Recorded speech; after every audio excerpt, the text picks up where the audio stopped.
ہمارے پاس جو سحری کا اوقات، جو نظام الاوقات ہے، اس میں فجر کی اذان اور سحری میں 22 منٹ کا فاصلہ ہے۔ 22 منٹ میں سے 10 منٹ سحری ہے، یعنی اگر 4:50 پہ ختم سحری ہمارے نظام الاوقات میں لکھا ہوا ہے تو اس کا مطلب 5 بجے تک سحری کا وقت ہے۔ 5 بجے کے بعد سحری کھانے کی کوئی گنجائش نہیں۔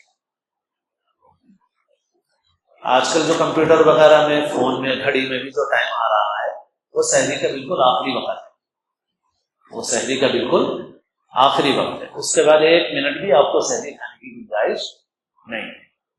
اب سعودیہ میں اور ملک کے بھی بہت سے حصوں میں وہ جو آخری وقت ہے اس کے فوری بعد اذان ہو جاتی ہے، 1 ہی منٹ میں اذان ہو جاتی ہے، مگر ہم لوگوں کے پاس اذان احتیاطاً کچھ تاخیر سے دی جاتی ہے۔ اس وجہ سے اذان تک بالکل نہ کھائیں۔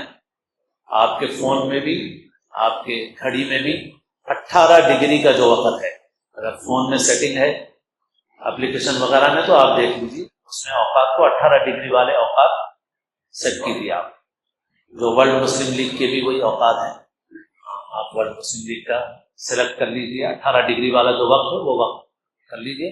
18 ڈگری کے حساب سے جو آپ کو ابتدائے فجر بتا رہا ہے بس وہ آخری وقت ہے سحری کا، اس کے بعد آپ سحری نہیں کر سکتے۔ اگر اذان دیر سے ہو رہی ہے، اور اذان ہمارے پاس بھی تقریباً 5 منٹ کے بعد ہوتی ہے اذان، اور مسجدوں میں 10-12 منٹ کے بعد ہوتی ہے اذان، تو اذان دیر تک وہ آپ دیر تک کھاتے رہیں، ایسا نہیں ہے، بس آپ کو جو وقت ہے وہ وقت تک آپ کھا سکتے ہیں، اس کے بعد آپ نہیں کھا سکتے۔ افطار میں بھی جو ہے ہمارے پاس جو وقت ہے اس میں احتیاطاً 5 منٹ کے بعد سحرن دستہ ہے ہمارے پاس۔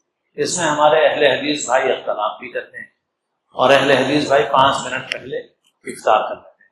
ہم لوگوں کا سحرن 5 منٹ کے بعد ہوتا ہے۔ ویسے کم سے کم 2 تا 3 منٹ کی احتیاط تو ضرور کرنا چاہیے۔